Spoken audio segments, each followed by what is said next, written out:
Hey everyone, so let's make some bagels.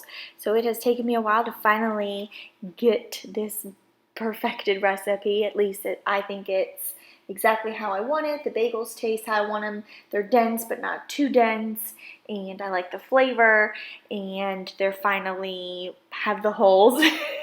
Kind of like the traditional bagels, and it has taken some time.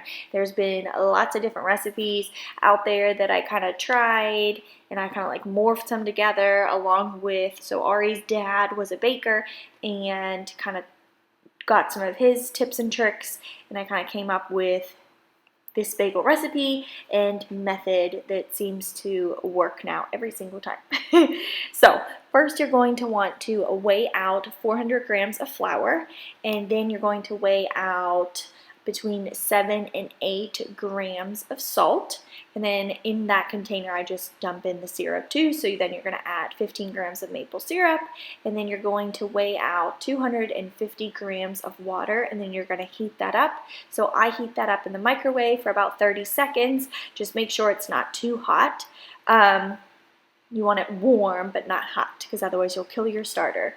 And then you'll add that all into a mixing bowl, and you're also going to add 100 grams of your active starter. So for me, I pull my starter out of the refrigerator and I feed it, and my starter is just very active and alive all the time, so I basically can use it almost right away.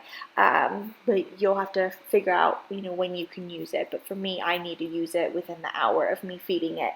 And then I just, like I said, put it all in a mixing bowl and I mix that up.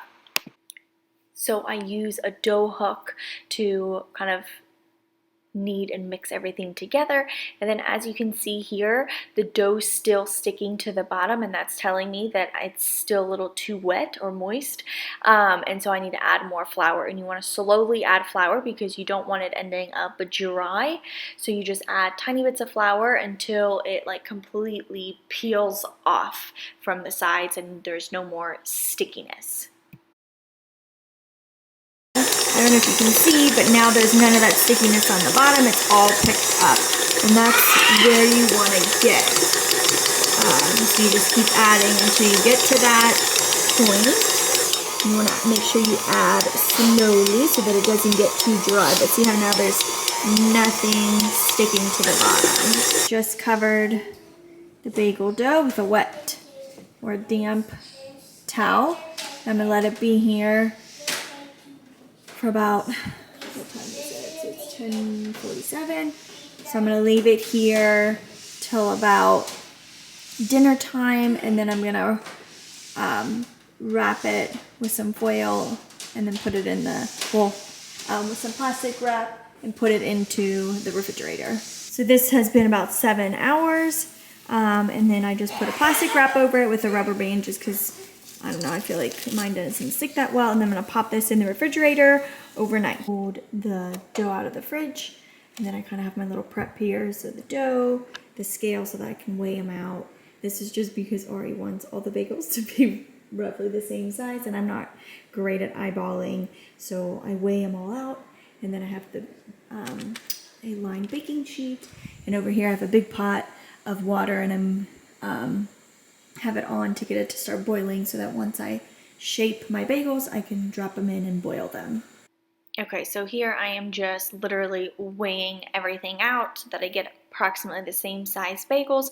So I'm making 8 bagels, and all of them will be roughly 100 grams. Okay, so these are all roughly the same size. Now, obviously they don't look that pretty, and as you saw from me dividing them and shaping them, well, I didn't really shape them yet, but from dividing them into the equal size balls, this bagel recipe is very sticky, but you'll still be able to get it to look like that. I just needed to hurry because Adeline woke up, so I basically just finished separating them. I'm gonna wait until my water boils, and then, which it was a while ago, and then once the water is boiling, then I'll show you how I shape them and plop them into the boiling water. So here I am shaping the little dough balls. So you just keep kind of folding it in on itself, and then it forms like a tight little ball. So Adeline fell back asleep, but now she is actually awake. So like I showed, I just kind of tightened them up and made little balls. So this way, whenever I make the hole and stretch them into a bagel form, it goes faster, so I'm not messing too much with them, and I'm just kind of stretching and making a hole, which I will show once my water finally starts boiling. But because it's such a large pot, it takes a long time, and I always forget, but I should always have the pot on earlier before I even start this process. Okay. So I actually had to do a grocery pickup, so I ended up just covering this and putting it in the refrigerator. Normally I do not do that. Normally I form them, and as soon as the water is boiling, I make my bagel shapes and I throw them in. So the water's boiling, and this is kind of where I left off. So I have them like this, and this is where you just kind of poke a little hole, and then you really want to stretch it. Like you want it to look like a very stretched bagel hole, because you'll see it'll kind of go back together, and so if you don't really stretch it, then you'll end up with like not a bagel. Well, it just won't have the hole. So bake like that, and then I pull up it like this into the boiling water, and then it'll sink to bottom, and then as soon as it floats to the top, I scoop it out and I throw the next one in.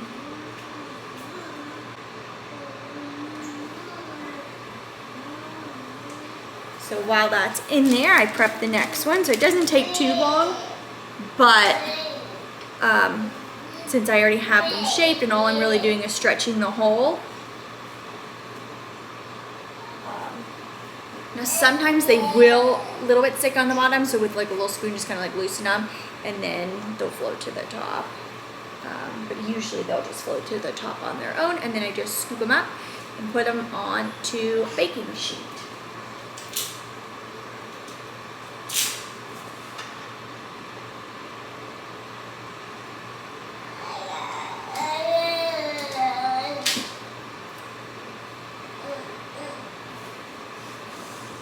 So they'll come out kind of looking like that, still with a big hole, but that's what you want, because as they are cooking, baking in the oven, they will, like, you'll see, the hole will get smaller and smaller and smaller because they'll rise and expand. But again, you kind of stretch a really big hole. Stage where, you know, if you want to top them, you can top them. So I've dipped them before in cinnamon and brown sugar, or I've done like the everything, but lately we've just kind of been doing them plain. Happy that Ari's now eating them plain because it gets crumbs in all, like our toaster oven, like all the little toppings, you know, obviously they fall off when you cut them and whatever. So now he just sprinkles it on top of his cream cheese. So I've liked it, so we've just been making plain now. But the cinnamon sugar ones, oh my gosh, they're amazing. But not the healthiest. So see how they float to the top. I missed it, couldn't grab it fast enough, but so they'll be at the bottom and then they'll come to the top as soon as they're ready to come out. This is after about 10 minutes. They're starting to puff up, and this is at 400 for, this has been 10 minutes. So just pulled out the bagels. So basically you just kind of watch for them to get a little bit brown, and then the bottoms. So this is what they look like when you pull them out. So I probably should not have included this clip because it is not the safest way to be cutting bagels, but I wanted to kind of show you kind of what it looks like inside. And then before I finished this video, I actually ended up making jalapeno cheddar bagels, so I will show that next.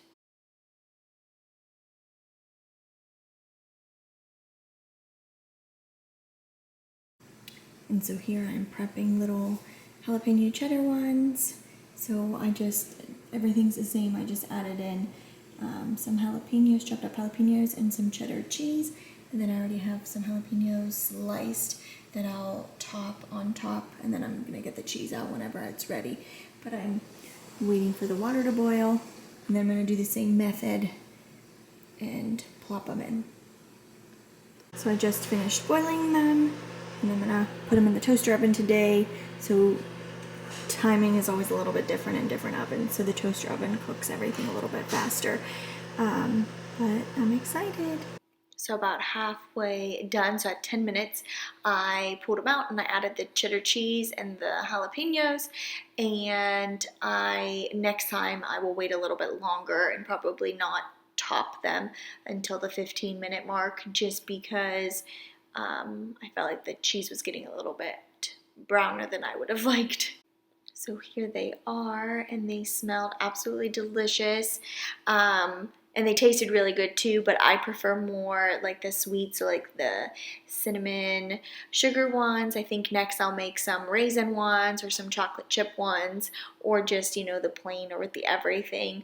The jalapeno cheddar is just not really my favorite. I'm not huge on jalapenos, and I'm not huge on like a cheesy bagel.